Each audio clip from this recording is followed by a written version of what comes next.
Hello दोस्तों, नमस्कार। एक बार से फिर से स्वागत है आपके अपने यूट्यूब चैनल लक्ष्य 360 डिग्री पे।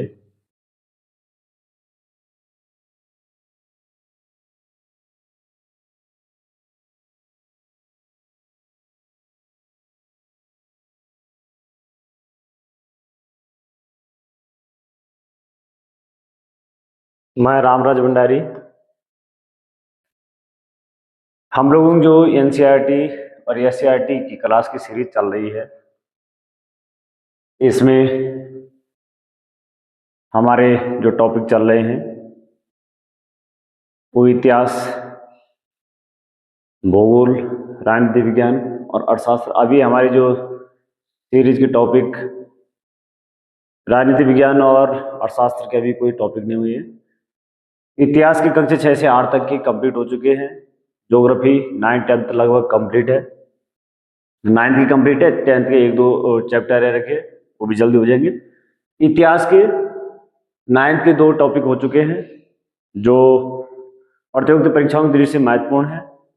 और यहाँ पे ये क्लास 10th की ज्योग्राफी इतिहास के चैप्टर है जो यूरोप में राष्ट्रवाद, और इसके इसी में टॉपिक में जर्मनी का एकीकरण और इटली का एकीकरण। जैसे मेरे 2 कांटेक्ट नंबर है, आप लोग मुझसे कांटेक्ट कर सकते हैं यदि आप लोगों की कोई जो है समस्या है। वैसे आप लोग जो है इसके कमेंट बॉक्स में आप लोग ये कमेंट कीजिए। आप लोगों को कैसे लग रही है वीडियो वो आप कमेंट कीजिए, और अन्य कोई टॉपिक है या कुछ आप सुधार चाहते हैं या किसी और नए टॉपिक की वीडियो चाहते हैं तो वो भी आप कमेंट बॉक्स में बताइए। यहाँ पर जो हमारा टॉपिक है यूरोप में राष्ट्रवाद। राष्ट्रवाद राष्ट्र के प्रति प्रेम की भावना है, राष्ट्र के प्रति अपनत्व की भावना है। राष्ट्र से हम हैं और हमसे राष्ट्र है। तो इसमें एक चित्र दे रखा है, इसमें मैंने फर्स्ट में ही चित्र लगा रखा है। यहाँ पर जो है यूरोप के और अमेरिका के विभिन्न देशों के इसमें झंडे दिखाए गए हैं। बहुत सारे लोग हैं, बहुत लंबी कतार है। एक कतार में जो है ये लंबी कतार बढ़ती जा रही है। यहाँ पर एक चित्र है, एक मूर्ति है, लिबर्टी के एक चित्र है जिसमें यहाँ पर इनके हाथ, एक हाथ में मशाल है, एक हाथ में जो है अधिकारों का घोषणा पत्र है। इस मूर्ति से कुछ लोग आगे बढ़ चुके हैं। इसमें ये दिखाया गया, ये चित्र जो है फ्रेडरिक सौर्य ने बनाया, फ्रांस के एक कलाकार थे। इन्होंने 4 चित्रों की एक श्रृंखला बनाई और इसमें राष्ट्रवाद को दिखाने की इन्होंने कोशिश की। और ये दिखाया कि जो इस चित्र से आगे निकल गए अमेरिका जैसे कुछ राष्ट्र, तो उनमें राष्ट्रवाद आ चुका है। जो इस मूर्ति के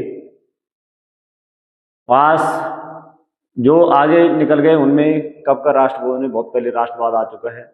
जो इस मूर्ति के पास पहुंचे हैं अभी, उनमें अभी अभी राष्ट्रवाद आए हैं। जो इसके कुछ पीछे है उनमें अभी राष्ट्रवाद आने वाला है। जो बहुत दूर है उनमें राष्ट्रवाद आना भी बहुत दूर है।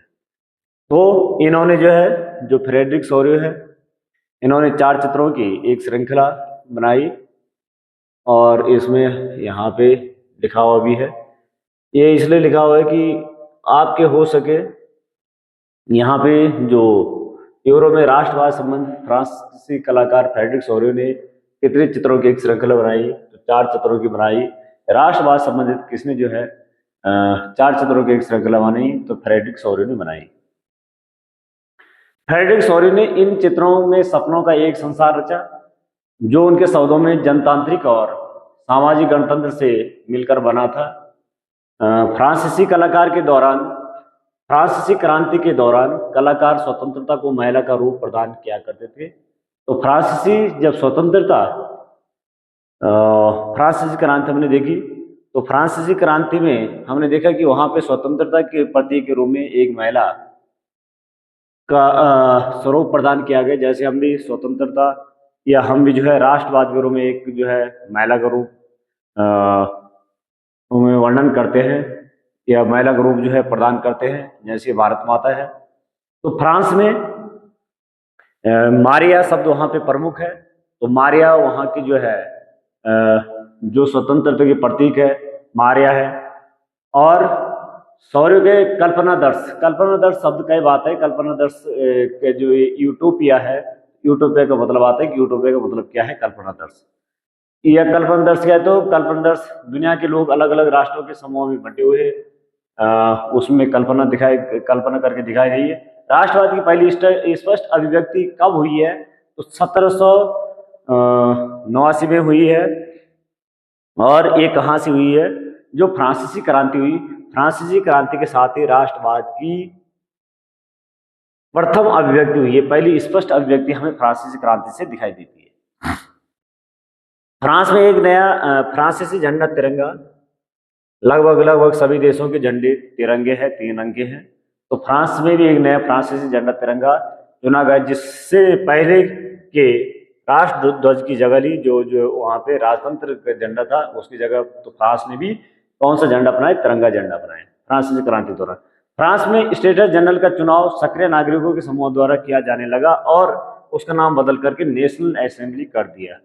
तो ये भी हमने देखा, फ्रांस की क्रांति में देखा कि स्टेटस जो जनरल है उसका चुनाव अब किसके द्वारा, सक्रिय नागरिक के लिए कहा गया, जिनकी उम्र 25 वर्ष से अधिक है और जो 3 दिन की जितनी मजदूरी होती है उतने जो है टैक्स देते हैं, तो उन्हें सक्रिय नागरिक कहा गया। तो ये ध्यान रखना आप लोग, यहाँ पर फिर से भी रिवाइज हो रहा है कि ये जो है असेंबली का जो है चुनाव, इसे जो है असेंबली क्या कहा जाने लगा।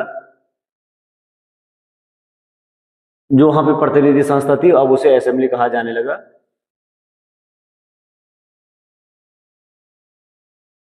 फ्रेंच सेना 1790 के दशक में हॉलैंड, बेल्जियम, स्विट्जरलैंड और इटली के बड़े इलाकों में घुसी।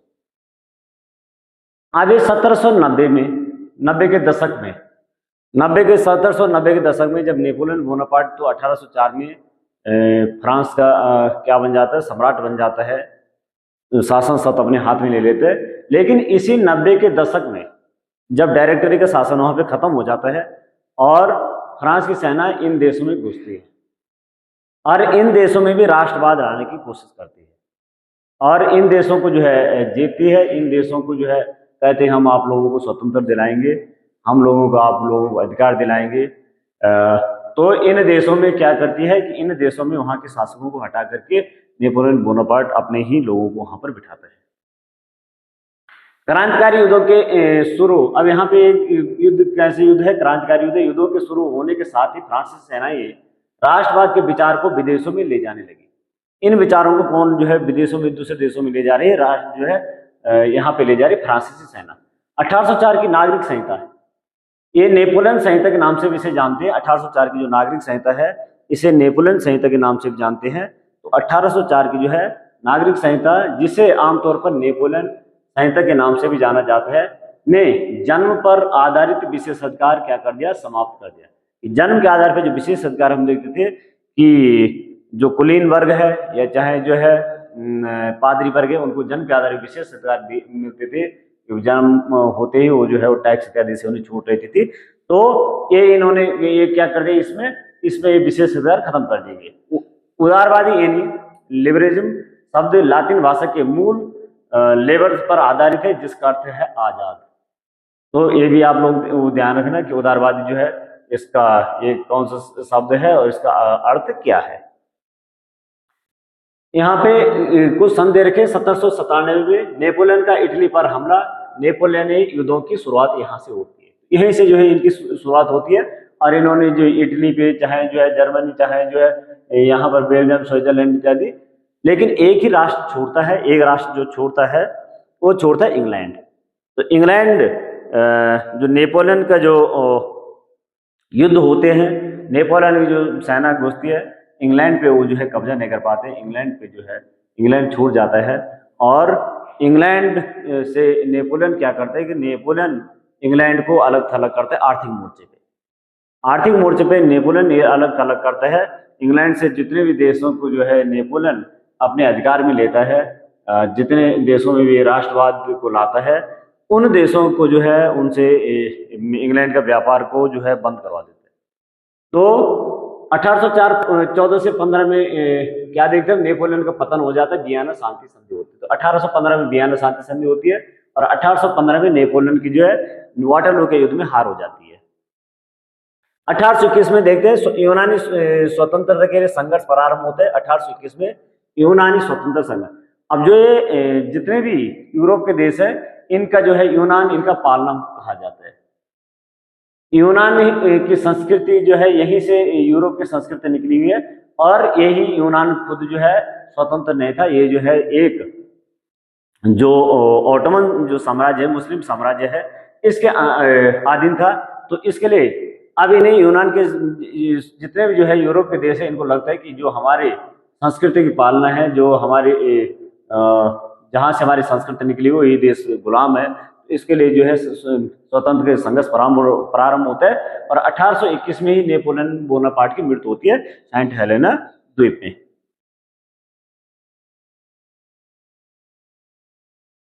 अब यहाँ पे हम देखते हैं 1848 में दिखाए गए फ्रांस में क्रांति।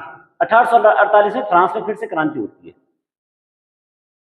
1848 में फ्रांस में क्रांति होती है, 1830 में क्रांति होती है।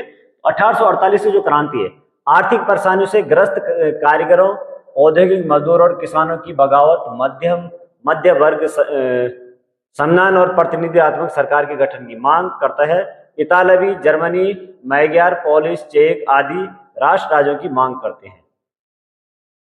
और 1859 से 70 तक इटली का एकीकरण होता है।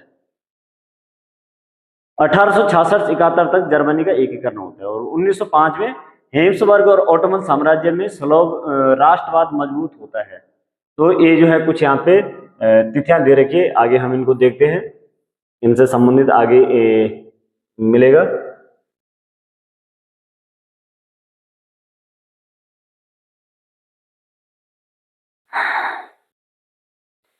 तो यहाँ पे हम देखते हैं फ्रांस में उदारवादी प्रजातंत्र का पहला राजनीतिक प्रयोग था और यहाँ मत देने और चुने जाने का अधिकार केवल संपत्तिवान पुरुषों को ही हासिल हुआ। तो जो हमने देखा कि पहला जो है उदारवादी प्रजातंत्र का पहला जो राजनीतिक प्रयोग ये फ्रांस में हुआ, लेकिन फ्रांस में जो है केवल संपत्तिवान पुरुषों को ही वोट देने का अधिकार मिल पाया। तो यहाँ पर देखते हैं कि संपत्ति विहीन पुरुष और सभी महिलाओं को राजनीतिक अधिकार से वंचित रखा गया। फ्रांस में थोड़े समय के लिए जोकोबिन शासन के समय सभी वयस्क पुरुषों को मताधिकार प्राप्त था, मगर नेपोलियन की संहिता पुनः सीमित मताधिकार पर आ गई और उसने महिलाओं को अवयस्क दर्जा देते हुए उन्हें पिताओं और पतियों के अधीन कर दिया। तो नेपोलियन जो संहिता थी इसमें महिलाओं को क्या माना गया, अवयस्क माना गया और इन्हें जो है अवयस्क का दर्जा दिया गया और इन्हें किसके अधीन कर दिया गया, पिताओं और पतियों के अधीन कर दिया गया। तो ये जो है हम फ्रांस में देखते हैं। नेपोलियन के प्रशासनिक कदमों से अनगिनत छोटे प्रदेशों से 39 राज्यों का एक महासंघ बना। अब नेपोलियन ने क्या किया है कि जो जर्मनी है, जर्मनी में जो है कम से कम जो जर्मनी था, तो जर्मनी में कम से कम 300 छोटे बड़े राज्य थे। तो इन सबको जो है क्या कर दिया, एक तरफ से नेपोलियन वहां पे राष्ट्रवाद लाने का काम करते हैं और ये जो है इनको सबको 300 को जो है ये छोटे बड़े राज्यों को बड़े बड़े राज्यों में बांटते एक करते हैं और 39 राज्यों का एक जो है महासंघ बनाते हैं। इसके बाद हम देखते हैं 1934 में पर्सा की पहल पर एक कुशल शुल्क संघ जोलबेरेन स्थापित किया गया जिसमें अधिकांश जर्मनी राज्य शामिल हो गए।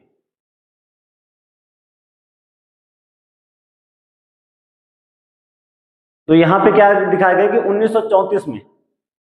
1934 में तो जो ये जर्मनी है, जर्मनी क्या किया है, जर्मनी के जो है 39 राज्यों के एक महासंघ बनाया गया।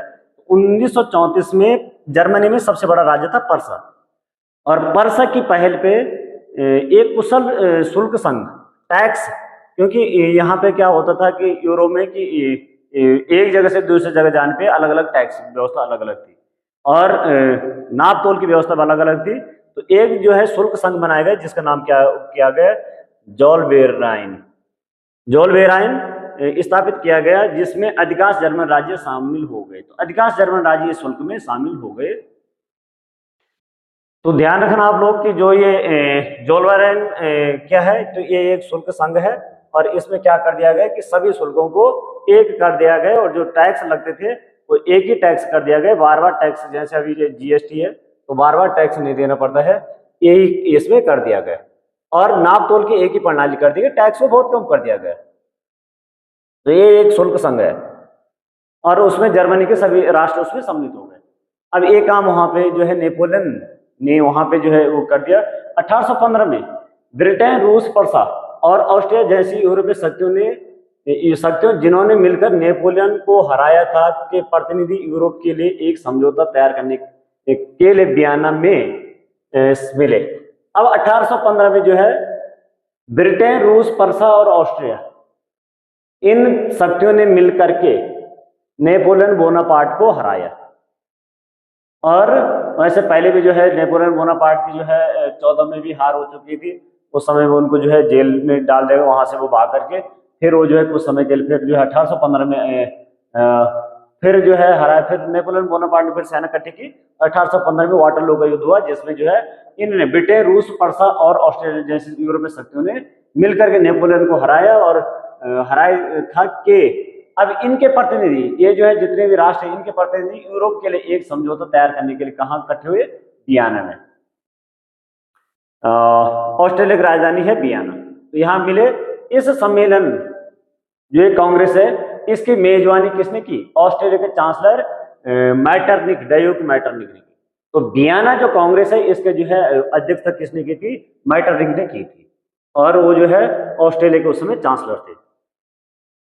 इनमें प्रतिनिधियों ने, इनमें जो प्रतिनिधि आए थे इन्होंने 1815 की वियना संधि, ये 1815 की वियना संधि है, ट्रीटी ऑफ वियना तैयार की, जिसका उद्देश्य क्या था? उन कई सारे बदलावों को खत्म करना जो नेपोलियन युद्धों के दौरान हुए। तो जो नेपोलियन युद्ध के दौरान जो है बदलाव आई है, यहाँ पर जो है बदलाव आते हैं, जो जर्मनी में बदलाव आते, चाहे यूरोप में जितने बदलाव आते उन सबको खत्म करते। जितनी भी संधियां हैं, जितने भी जो है ये शुल्क संघ इत्यादि बन रहे हैं, जितने वहां पे बदलाव आ रहे हैं वो सब वो खत्म करते हैं। फ्रांसीसी क्रांति के दौरान हटाए गए बुर्बो वंश। अब फ्रांसीसी क्रांति के दौरान जो लुई 16 था, ये किस वंश का था? बुर्बो वंश का था।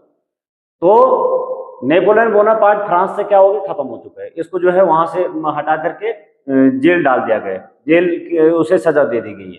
और बुर्बो वंश का जो वहां पे था, तो बुर्बो वंश को सत्ता बहाल की गई। बुर्बो वंश के किसी व्यक्ति को वहां पे गद्दी पे बैठा दिया गया 1815 में। जब जो है नेपोलियन बोनापार्ट की हार हो गई तो वहां पर जो है अब फ्रांस में इसको जो है सत्ता देनी थी। तो जो वहां पे बुर्बो वंश था, जिस वंश का लुई 16 था, उसी वंश के किसी व्यक्ति को गद्दी पे बिठा दिया गया।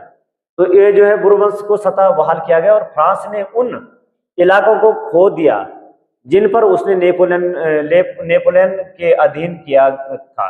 तो जो इलाके नेपोलियन ने युद्ध में जीते थे फ्रांस से, वो इलाके जो है वो फिर वो स्वतंत्र कर दिए गए, उन देशों को दे दिए गए। नेपोलियन ने 39 राज्यों का जो जर्मन महासंघ, तो ये 39 राज्यों का एक जर्मन महासंघ नेपोलियन ने बनाया था, स्थापित किया था, उसे बरकरार रखा गया। तो इसको कुछ नहीं छेड़ा गया, इसको बरकरार रखा गया। जोसेफ मैथिनी जन्म 1807 में जेनेवा में हुआ था। तो ये जो है मैथिनी है, ये जो है इटली का क्रांतिकारी है। ये जो है अभी आगे हम पढ़ेंगे मैथिनी के बारे में, जब इटली के जो है एकीकरण के बारे में पढ़ेंगे। लेकिन ये ध्यान रखना आप लोग कि जो है इसका जन्म 1807 में जेनेवा में हुआ था और वह कार्बोनरी के गुप्त संगठन का सदस्य था। तो एक कार्बोनरी एक क्रांतिकारी संगठन था और एक गुप्त संगठन था कार्बोनरी, इसका सदस्य था, इस संगठन का सदस्य था मैथिनी। और ये मैथिनी जो है यंग इंडिया, यंग इटली जैसे संगठनों को जो है उसने बनाए थे। तो ये इस पे ही प्रश्न बनते हैं कि यंग इंडिया, यंग इटली की स्थापना किसने की, किसने बनाए थे? तो 24 साल की युवावस्था में लिगुरिया में क्रांति करने के लिए उसे बहिष्कृत कर दिया गया, इसको जो है मैथिनी को। तत्पश्चात उसने 2 और भूमिगत संगठनों की स्थापना की। जब वो जो है क्रांति 24 साल की अवस्था में जब वो क्रांतिकारी बन गया, उसको जो वहां से बहिष्कृत कर दिया है, तो उसने 2 और भूमिगत संगठनों की स्थापना की। पहला था मर्सेई में यंग इटली, मर्सेई में उसने यंग इटली, और दूसरा है बर्न में यंग यूरोप। तो ये इसके दो क्रांतिकारी संगठन है, जिसके सदस्य कौन कहां से थे? पोलैंड, फ्रांस, इटली और जर्मन राज्यों में समान विचार रखने वाले युवा थे। जगह जगह इसके जो है समर्थक थे, ये सदस्य थे। अब मैटरनिक ने उसे हमारी सामाजिक व्यवस्था का सबसे खतरनाक दुश्मन बताया।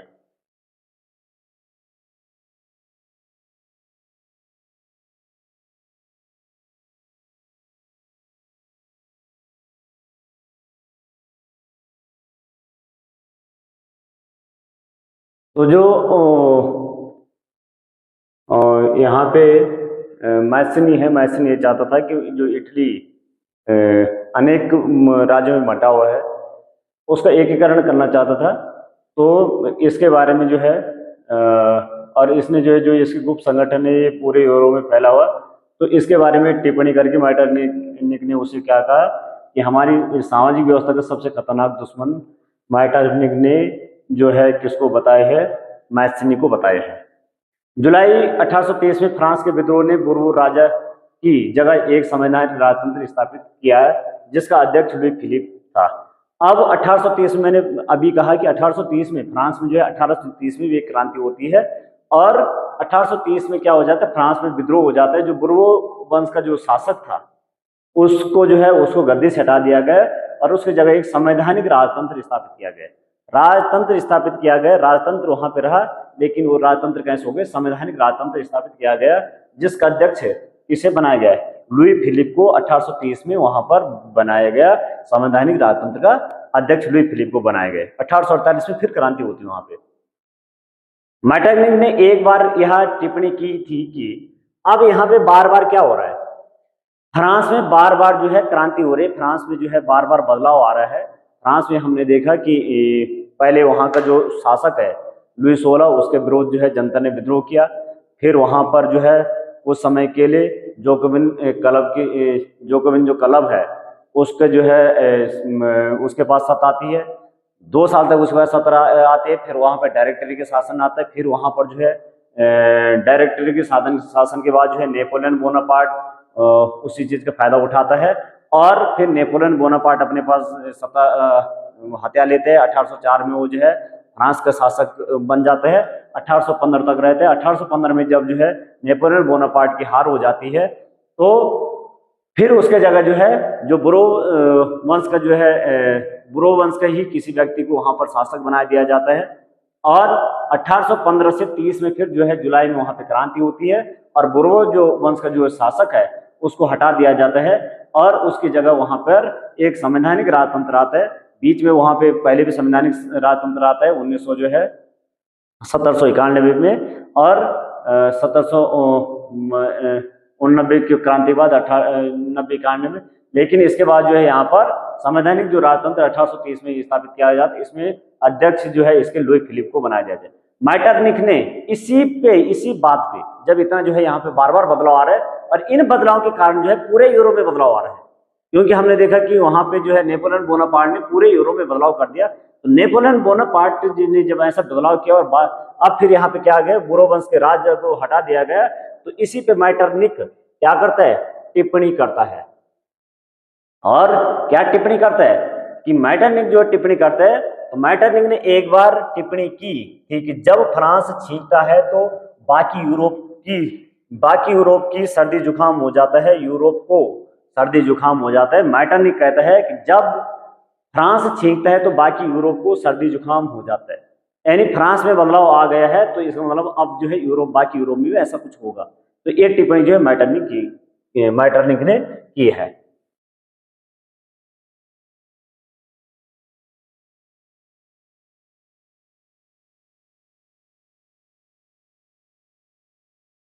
पंद्रहवीं सदी में यूनान ओटोमन साम्राज्य का हिस्सा था। अब यहाँ पे हमने पहले देखा कि जो यूनान है ये किसका हिस्सा था? ओटोमन साम्राज्य का हिस्सा था। जबकि यूनान को ये क्या कहा जाता है? यूरोप में क्रांतिकारी राष्ट्रवाद की प्रगति में यूनानियों का आजादी के लिए संघर्ष 1821 में प्रारंभ हुआ। ये हमने पिछले उसमें वो देख लिया। कवियों और कलाकारों ने यूनान को यूरोपीय सभ्यता का क्या बताया? पालना बताकर प्रशंसा की। तो यूनान की सभ्यता का पालना किसे बताया गया? यूनान को बताया गया है। तो ये आप लोग ध्यान रखना कि यूनान की सभ्यता का पालना यूनान को 1832 की कुस्तुतोनिया की संधि ने यूनान को एक स्वतंत्र राष्ट्र की मान्यता दी। तो कब इसको यूनान को स्वतंत्र राष्ट्र की मान्यता दी जाती है? 1832 की जो कुस्तुतोनिया की संधि होती है उसे। कुस्तुतोनिया की संधि से इसे जो है स्वतंत्र राष्ट्र की मान्यता हो जाती है।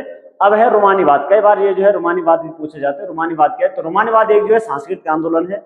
इसमें क्या जो है, जो एक खास तरह के राष्ट्रीय भावना का जो है विकास करना चाहता है। तो हम जो है कविताओं के माध्यम से अपने जो है जो हमारा साहित्य है, जो हमारी लोक परंपराएं हैं, तो उनको हम इकट्ठा करते हैं, उनको जो है लोगों को सुनाते हैं। तो इस माध्यम से जो है जो राष्ट्रवाद की भावना लाने की कोशिश की जाती है, ये जो है इसको वहां पे नाम दिया गया रोमानीवाद।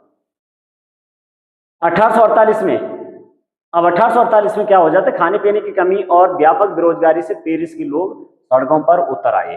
फिर 1848 में आ गई और 1848 में जो क्या हो गया कि मंदी की स्थिति आ गई है और खाने पीने और जो है कि कमी और व्यापक बेरोजगारी से पेरिस के लोग, अब लुई जो है वहां पे जो फिलिप बैठा रखे गद्दी पे, तो उसका भी जो है विरोध होगा। जगह जगह अवरोध लगाए गए और लुई फिलिप को भागने पर मजबूर किया गया। 1848 में जर्मनी इलाकों में बड़ी संख्या में राजनीतिक संगठनों ने फ्रैंकफर्ट शहर में मिलकर एक सर्व जर्मन नेशनल असेंबली के पक्ष में मतदान का फैसला किया। जर्मनी में जो है लोग इकट्ठे हो रहे हैं, एक जो है शहर फ्रैंकफर्ट शहर में जो है मिलकर एक जो है सर्व जर्मन नेशनल असेंबली के पक्ष में ये क्या कर रहे हैं? मतदान करते हैं जर्मनी में। तो ये हम जो देख रहे हैं, और यहाँ पे जो मैटरनिक कहते हैं, तो मैटरनिक कौन है?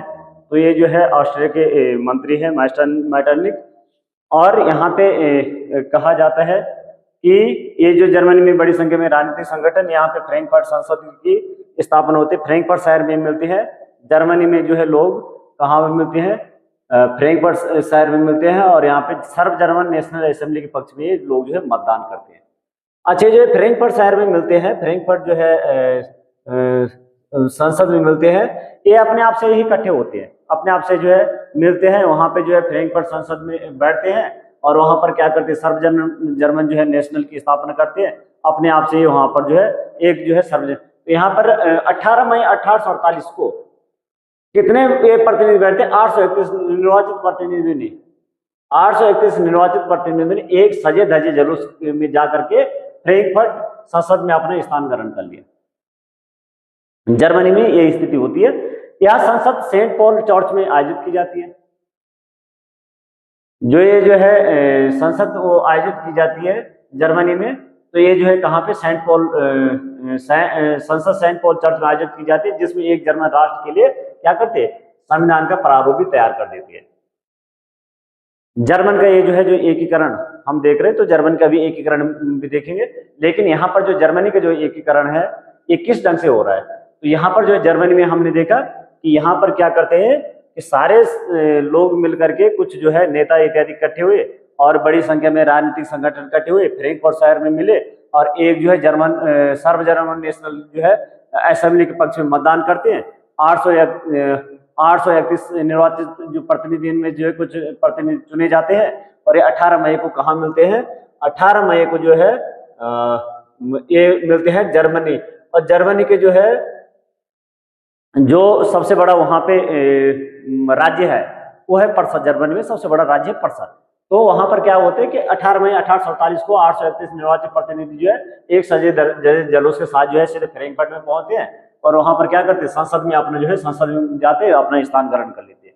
और यहाँ जो है संसद कहाँ पे आयोजित होती है? सेंट पॉल चर्च में आयोजित की जाती है। जिस उन्होंने एक जर्मन राष्ट्र के लिए क्या किया? वहां पे संविधान का प्रारूप तैयार भी कर लिया, मिलजुल करके सारे राजनीतिक पार्टी इत्यादि इकट्ठे होकर के ऐसा करते हैं। इस राष्ट्र की अध्यक्षता जो है सर्व जर्मन की बात करते हैं, तो इस राष्ट्र की अध्यक्षता जो है एक ऐसे राजा को सौंपी गई जिसे संसद के अधीन रहना था। अब वहां पर हमने देखे कि 39 राज्यों का संघ है और एक राजा को ये बात करते हैं कि एक राजा को ऐसे राजा को सौंप। तो हम देख रहे थे कि जर्मनी में जब जो है ये सारे लोग मिलते हैं, सारे लोग इकट्ठे होते हैं और एक शहर में मिलते हैं और फ्रैंकफर्ट शहर में मिलते हैं। 18 मई 1847 को 831 निर्वाचित प्रतिनिधि एक सजे जलूस के साथ जो है संसद में अपना स्थान ग्रहण करते। संसद जो है कहाँ पे आयोजित होती है? सेंट पॉल चर्च में आयोजित होती है और उसमें एक जर्मन की बात की जाती है और उसमें क्या किया जाता है कि संविधान, एक जो संविधान का प्रारूप तैयार किया जाएगा, इसका तैयार किया इसमें तैयार कर लिया। इस राष्ट्र की जो है क्या किया जाए, 39 जो राष्ट्र 39 जो है 39 राष्ट्रों का, ये 39 राज्यों को जो एक संघ है, जर्मनी महासंघ है, उसे कहा जाता है कि अब 39 नहीं रहेगा, अब एक ही रहेगा और उसका जो है एक ऐसे राजा को राजा बना देंगे, उसमें से एक को ऐसा राजा बना देंगे जो पूरे जर्मन पे एक ही राजा का राज्य रहेगा, जो है संसद के अधीन रहेगा। ये जो है ये सोचते हैं और उसमें सबसे बड़ा राज्य है पर्सा। तो पर्सा जब प्रतिनिधि, जो ये सारे प्रतिनिधि है, इन प्रतिनिधियों ने पर्सा के राजा, और उस समय पर्सा के राजा थे फ्रेडरिक विल्हेम चतुर्थ। पर्सा राजा उस समय है फ्रेडरिक विलियम चतुर्थ। इसको ताज पहनाने की पेशकश की कि लो जी अब आपको ताज पहनाते हैं, आप ही पूरे जर्मन के राजा है, सर्व जर्मन जो है रहेगा। तो इसको ताज पहनाने की कोशिश की, तो उसने क्या किया, उसने अस्वीकार कर उन राजाओं का साथ दिया जो कैसे थे, निर्वाचित सभा के विरोधी थे। अब सारे राजा, जब सारे राजा 39 में से एक ही राजा रहेगा और 38 राजा हट जाएंगे, तो ये जो है सब जो है विरोध करेंगे, लेकिन ये भी नहीं चाहेगा कि मैं संसद के अधीन रहूं। तो इसने भी क्या, जो फ्रेडरिक विलियम चतुर्थ है, इसने भी क्या कर दिया, मना कर दिया। इसने भी जो है ये उन्हीं के साथ मिल गया। अब यहाँ पे क्या कर दिया, सेंट पॉल चर्च में फ्रैंकफर्ट संसद की सभा आयोजित की गई, तब महिलाओं को केवल पर्यवेक्षकों की हैसियत से दर्शक दीर्घा में खड़े होने दिया गया, यानी इनको वोट देने का अधिकार नहीं दिया गया। इन्होंने जो है सिर्फ ये कहा गया कि आप जो है दर्शक दीर्घा की तरह जो है खड़े रहे, इनके लिए बैठने की व्यवस्था नहीं थी, बस आप देखते रहे कि कैसा चल रहा है। रूढ़िवादी ताकतें 1848 में उदारवादी आंदोलनों को दबा पाने में कामयाब हुई, किंतु वह पुरानी व्यवस्था बहाल नहीं कर पाई। अब ये रूढ़िवादी ताकतें जितने भी जो है ये 39 राजाओं को जो संघ है, ये सारे राजा कैसे, ये रूढ़िवादी है, तो ये चाहते, ये थोड़ी चाहते बदलाव, तो ये चाहते हैं कि परंपरागत ढंग से। तो ये रूढ़िवादी ताकत क्या हो गई, एक बार जो है उदारवादी जो आंदोलन चल रहा था, जो बदलाव चाहते थे, इनका जो आंदोलन चल रहा था, इनको दबाने में कामयाब हो गए, लेकिन पूरी जो पुरानी व्यवस्था है इसको तो बहाल नहीं कर पाए। पुरानी व्यवस्था को एकदम, यानी अब कुछ बदलाव होंगे। अब है जर्मनी और इटली का एकीकरण।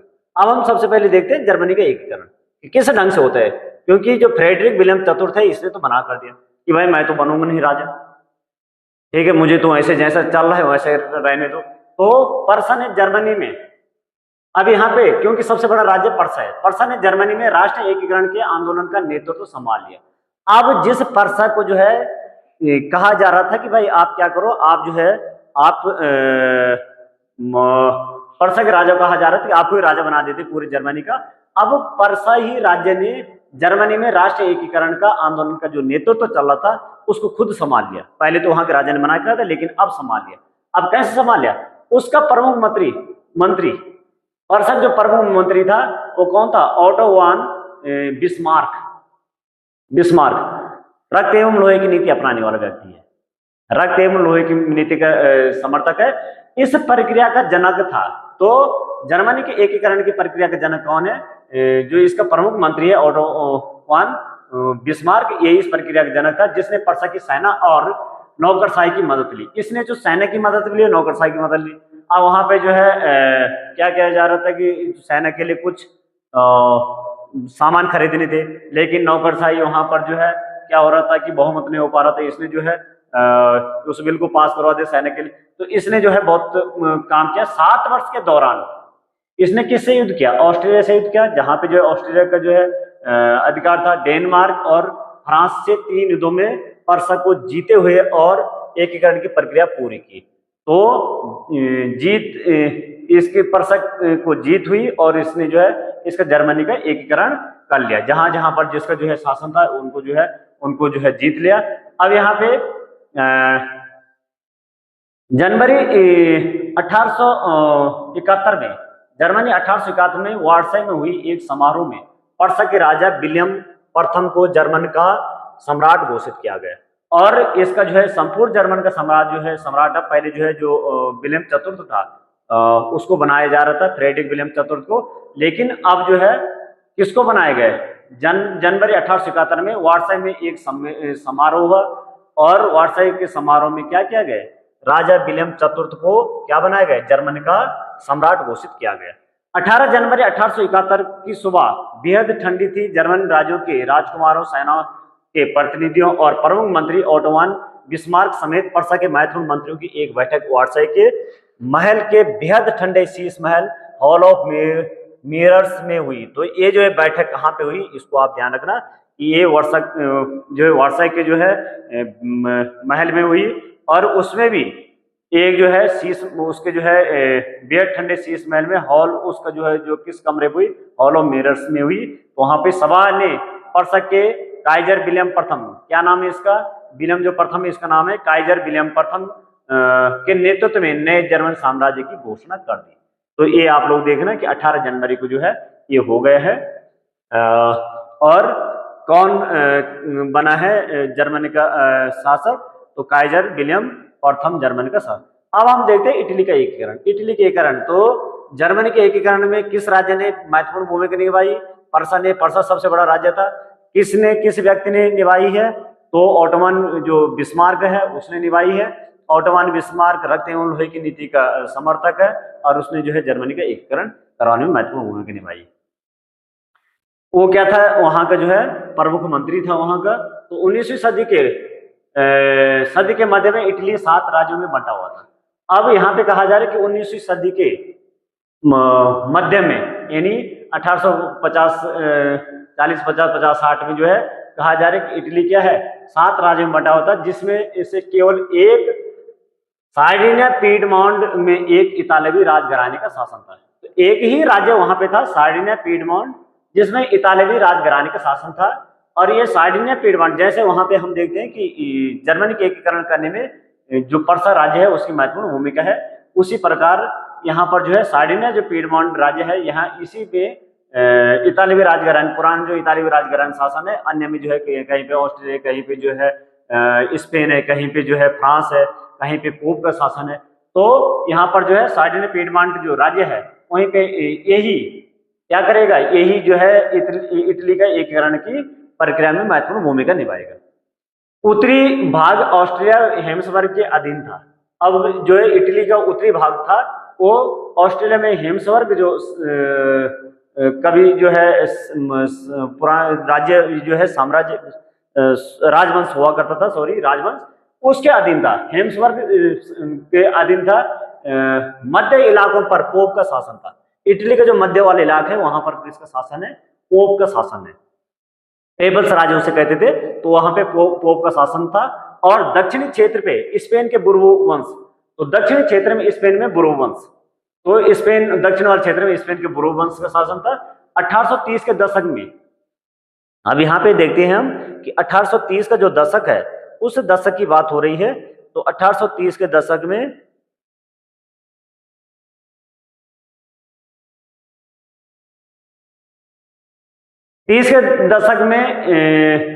जुसेपे मैसिनी, जो ये मैसिनी है जिसने जो है क्या किया था? जिसने जो है यंग इटली, यंग यूरोप संगठन, क्रांतिकारी संगठन, गुप्त संगठन बनाए थे, उसने उस जोसेफ मैसिनी ने एकीकृत इतालवी गणराज्य के लिए एक सुविचारित कार्यक्रम प्रस्तुत करने की कोशिश की थी 1830 में। उसने अपने उद्देश्यों के प्रसार के लिए यंग इटली नामक एक गुप्त संगठन भी बनाया था, ये हमने पहले देख लिया।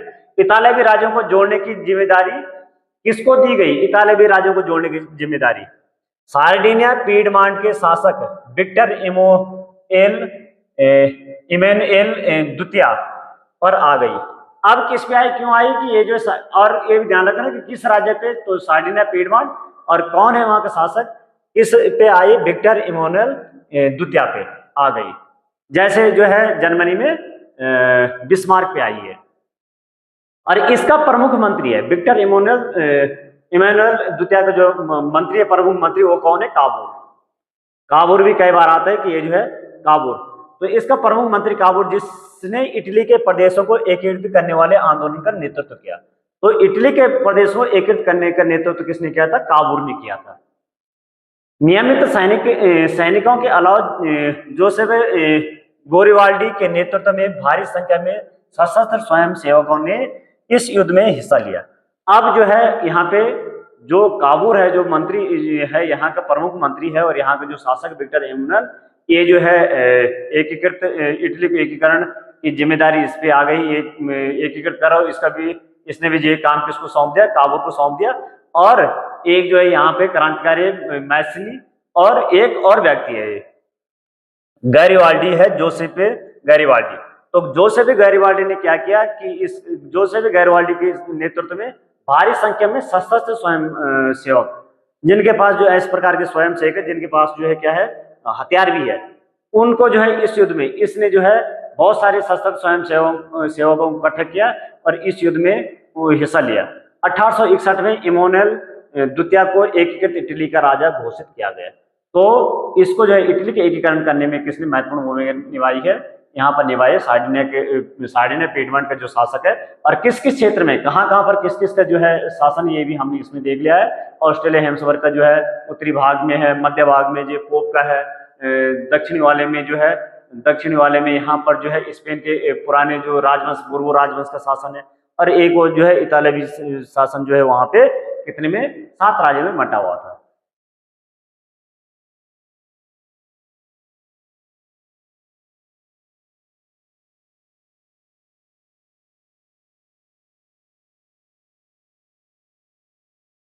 अच्छा, इसी प्रकार थोड़ा सा भी देख लेते हैं कि ब्रिटेन की जो है अजीब दास्तान, यहाँ पर तो इस प्रकार की स्थिति थी, लेकिन ब्रिटेन में किस प्रकार की स्थिति थी?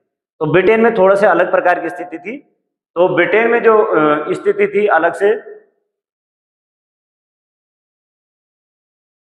ये ब्रिटेन में कैसी स्थिति थी अलग से? तो 18वीं सदी के पहले ब्रितानी राष्ट्र था ही नहीं। 18वीं सदी के पहले कहा जा रहा है कि 18वीं सदी के पहले जो है यानी 1700 में ब्रिटेन जैसा कोई राष्ट्र नहीं था। ब्रितानी द्वीप समूह में रहने वाले लोगों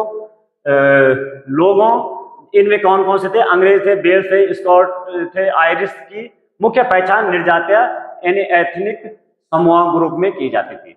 ये जो है निर्जातीय समूह थे। और जो है यहाँ पे कहा जा रहा है कि एक लंबे टकराव और संघर्ष के बाद आंग्ल संसद ने 1868 में राजतंत्र से ताकत छीन ली थी। इस संसद को के मध्य से एक राष्ट्र राज्य का निर्माण हुआ। इस संसद के मध्य से एक राष्ट्र राज्य का निर्माण हुआ जिसके केंद्र में इंग्लैंड था। अब ये इंग्लैंड, लेकिन ब्रिटेन यहाँ पे कुछ नहीं है। अब इंग्लैंड और स्कॉटलैंड के बीच एक्ट ऑफ यूनियन, इंग्लैंड और स्कॉटलैंड के बीच में क्या हुआ? एक्ट ऑफ यूनियन हुआ 1707 में। यहाँ पर 1707 में क्या हुआ है? अच्छा, ये जो है 1800 यदि बोला जा रहा हो तो 1688 है, और 1688 में जो है यहाँ पर राजतंत्र ने जिससे जो है ताकत छीन ली गई। और जो है यहाँ पर इस क्रांति को भी नाम दिया जाता है 1688 की जो है क्रांति, रक्तविहीन क्रांति से कहा जाता है, रक्तविहीन क्रांति। इसमें किसी प्रकार कोई रक्त इत्यादि नहीं बहा गए थे, फिर भी जो है शासक ने क्या कर दिया कि जो है अधिकार दे दिया है। तो राजतंत्र से ताकत छीन करके संसद में दे दी गई, आंग्ल संसद में। तो यहाँ पर कहा जा रहा है कि इंग्लैंड और स्कॉटलैंड के बीच में एक्ट ऑफ यूनियन 1707 में इससे क्या हुआ है? 1707 के जो एक्ट से क्या हुआ है? United kingdom of great Britain का गठन हुआ। इंग्लैंड और स्कॉटलैंड के बीच में एक एक्ट हुआ जिस एक्ट का नाम क्या था? Act of union 1707। इससे क्या बना? United kingdom of great Britain का गठन हुआ। इससे इंग्लैंड व्यवहार में स्कॉटलैंड पर अपना प्रभुत्व जमा पाए। तो जो है इंग्लैंड का किस पे प्रभुत्व हो गया? यहाँ पर जो स्कॉटलैंड पे प्रभुत्व हो गया। और यहाँ पे जो है इस पे जो है एक मानचित्र भी दे रखा है। तो इस मानचित्र से और समझेंगे कि कैसे कैसे हुआ है, क्या है ब्रिटेन, क्या है इंग्लैंड, क्या है ग्रेट ब्रिटेन।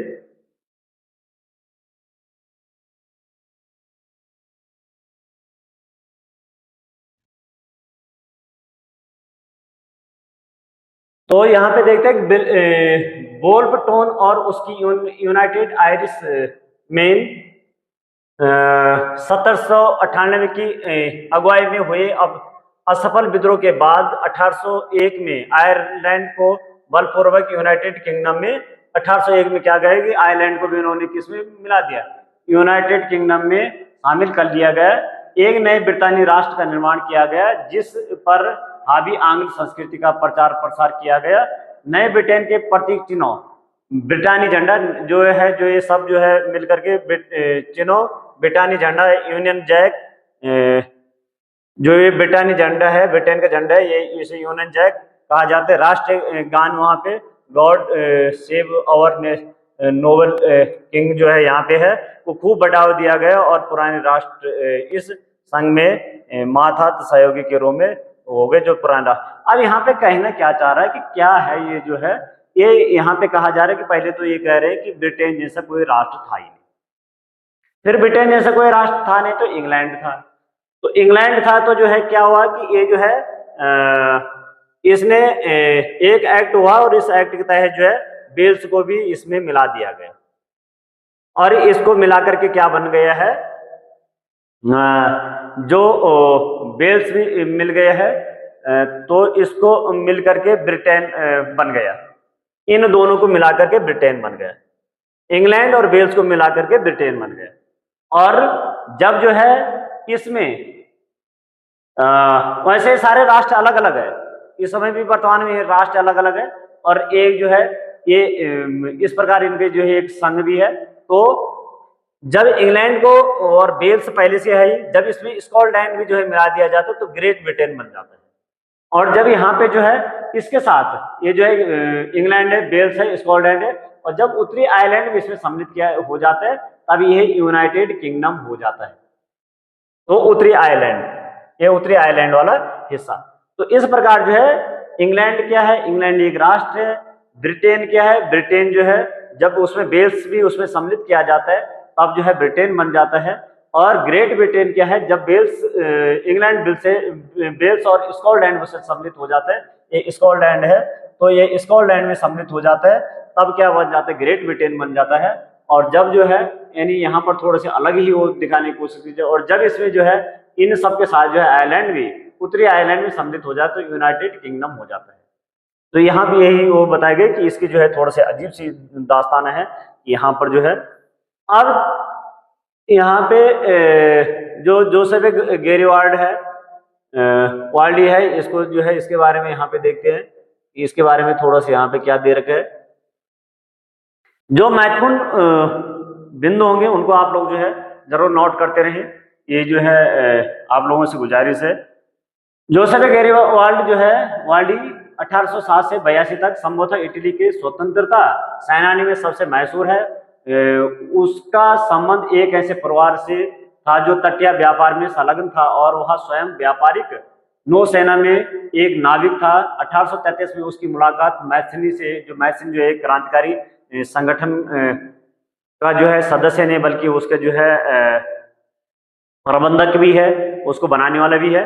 तो पहले तो क्रांतिकारी संगठन का सदस्य थे, बाद में उसने इटली और यूरोप जैसे संगठन बनाए, गुप्त क्रांतिकारी संगठन बनाए। तो वह मुलाकात मैथिनी से हुई, वह यंग इटली आंदोलन से जुड़ा। और अब यंग इटली आंदोलन से कौन जुड़ा है, गैरिबाल्डी जुड़ रहा है, से जुड़ा। और 1834 में पीडमांट के गणतंत्र विद्रोह में उसने भाग लिया। वह विद्रोह कुचल दिया गया और गैरिबाल्डी को दक्षिण अमेरिका भागना पड़ा, जहां 1848 तक जो है निर्वासन में रहा। 1854 में उसने विक्टर इमैनुएल सेकंड का समर्थन किया, जो इतालवी राज्यों को एकीकृत करने का क्या कर रहा था, प्रयास कर रहा था। 1860 में गैरिबाल्डी ने दक्षिण इटली की तरफ एक्सपीडिशन ऑफ द 1000 लोगों का क्या किया, अभियान का नेतृत्व किया। 1000 लोगों को, तो एक्सपीडिशन ऑफ द 1000 क्या है, 1000 लोगों का अभियान है, इसका नेतृत्व किसने किया, गैरिबाल्डी ने किया। इस अभियान में नए स्वयंसेवक जुड़ते चले गए और उनकी संख्या लगभग 30,000 तक पहुंच गई। जो 1000 लोगों का इसने वो किया था अभियान, ये 30,000 तक पहुंच गए। वो रेड शर्ट्स के नाम से जाना जाते, तो लाल कुर्ती के नाम से किसे जाना जाता है, जो है जो गैरिबाल्डी की स्वयंसेवक संगठन है, इन्हें लाल कुर्ते के नाम से, रेड शर्ट्स के नाम से जानते हैं। 1867 में गैरिबाल्डी के नेतृत्व में स्वयंसेवकों की एक सेना पेपल राज्यों से लड़ने गई। पेपल में कौन शासन कर रहा था? पेपल में जो पोप का शासन था, और पोप जो है जो इटली की राजधानी रोम है वहां पर जो है पोप का ये शासन था। तो पोप का जो है पूरे यूरोप का जो है पोप को समर्थन था। तो पोप लड़ने रोम गई, जो इटली के एकीकरण में अंतिम बाधा थी। यहाँ एक फ्रांसीसी सैनिक टुकड़ी तैनात थी। अब ये जो है यहाँ पर कौन है? पोप जो राज्य है, यहाँ पर फ्रांसीसी टुकड़ी सैनिक टुकड़ी तैनात है। रेड शर्ट फ्रांसीसी और पेपल सैनिकों के सामने टिक नहीं पाई। तो यहाँ पे कहा जा रहा है कि जो फ्रांसीसी सेना और पेपल सैनिक है, इनके सामने रेड शर्ट जो है टिक नहीं पाई। 1870 में क्या हुआ? जब परसा से युद्ध के दौरान फ्रांस ने रोम से अपने सैनिक हटा दिए। परसा से जब युद्ध हो रहा था, तो परसा से युद्ध के दौरान जो है फ्रांस ने क्या कर दिया? क्योंकि यहाँ पर जब जो है जर्मन का एकीकरण हो रहा था, और वहां पे जो है जो जिस क्षेत्र में फ्रांस की जो है शासन था, वहां पर जो है परसा की सेना से जो है परसा की सेना फ्रांस की सेना से युद्ध कर रही थी, वहां पे लड़ाई हो रही थी। तो फ्रांस ने जो है यहाँ पेपल्स राज्य से अपनी सेना हटा दी, और कहा यहाँ जो है परसा में वो बुला दी। तो उस समय ही जाकर के क्या हुआ? जो यहाँ पर जो है ये रेड साल्ट है, रेड आर्मी है, इन्होंने यहाँ पर क्या कर दिया? युद्ध कर दिया और सैनिक हटा दिए। तब जाकर पेपल राज्य अंततः इटली में सम्मिलित हुआ। तो उस समय जो है सही समय था, और उस समय जो है इटली में क्या कर दिया गया? पेपल स्वराज्य इटली में सम्मिलित कर दिया, और क्या हो गया? इटली का एकीकरण हो गया। अब थोड़ा से और देख लेते हैं एक आध पेज। फ्रांसीसी क्रांति के दौरान कलाकारों ने स्वतंत्रता, न्याय और गणतंत्र जैसे विचारों को व्यक्त करने के लिए नारी रूपक का प्रयोग किया। तो ये आप लोग ध्यान रखें, नारी रूपक प्रयोग जैसे हम भारत में भी करते हैं। इन आदर्शों को विशेष वस्तुओं या प्रतीकों से क्या किया गया? व्यक्त किया गया। स्वतंत्रता का प्रतीक लाल टोपी या टूटी हुई जंजीर है। स्वतंत्रता का प्रतीक क्या है? वहां पे हमने देखा फ्रांस में लाल टोपी थी या टूटी हुई जंजीर है, और इंसाफ को आमतौर पर एक ऐसी महिला के प्रतीक के रूप में व्यक्त किया जाता है जिसकी आंखों पर पट्टी। तो इंसान मतलब न्याय को जो है किस पे? ऐसी महिला के रूप में प्रयोग किया जाता है जिसकी आंखों पर क्या बंधी हुई? पट्टी बंधी हुई, और वह तराजू लिए हुए है। फ्रांस में इसे लोकप्रिय ईसाई नाम मारियान। तो फ्रांस में जो है ये जो है इसे क्या नाम दिया गया? एक लोकप्रिय नाम, क्योंकि वहां पे अधिक से अधिक महिलाओं के नाम मारियान होती है, मारियान से होती है। तो वहां पर लोकप्रिय नाम मारियान है, वो दिया गया, जिसने जन राष्ट्र के विचार को रेखांकित किया। उसके चिन्ह भी स्वतंत्र और गणतंत्र के थे, लाल टोपी, तिरंगा और कलंगी। मारियान की छवि सिक्कों और डाक टिकटों पर अंकित की गई। इसी तरह जर्मेनिया, अब जर्मेनिया क्या है? जर्मन राष्ट्र का रूपक बन गई। तो जर्मन में जो है जर्मेनिया किसकी है? जर्मन राष्ट्र की रूपक है। चक्षुष अभिव्यक्तियों में जर्मेनिया बलूत वृक्ष के पत्तों को मुकुट पहनती है। तो यहाँ पर है कि यहाँ पर जो है जो जर्मेनिया है, ये किस वृक्ष के जो है पत्तों के मुकुट पहनती है? बलूत वृक्ष के पत्तों के मुकुट पहनती है। क्यों बलूत वृक्षों के मुकुट पहनती है? क्योंकि जर्मन में बलूत वीरता का प्रतीक मानते हैं। तो जर्मन में जो है बलूत को क्या माना जाता है? वीरता का प्रतीक माना जाता है, इसलिए जो है बलूत वृक्षों के जो है पत्तों के मुकुट पहनती है। तो यहाँ पर जो है प्रतीक चिन्ह दिखाए गए हैं।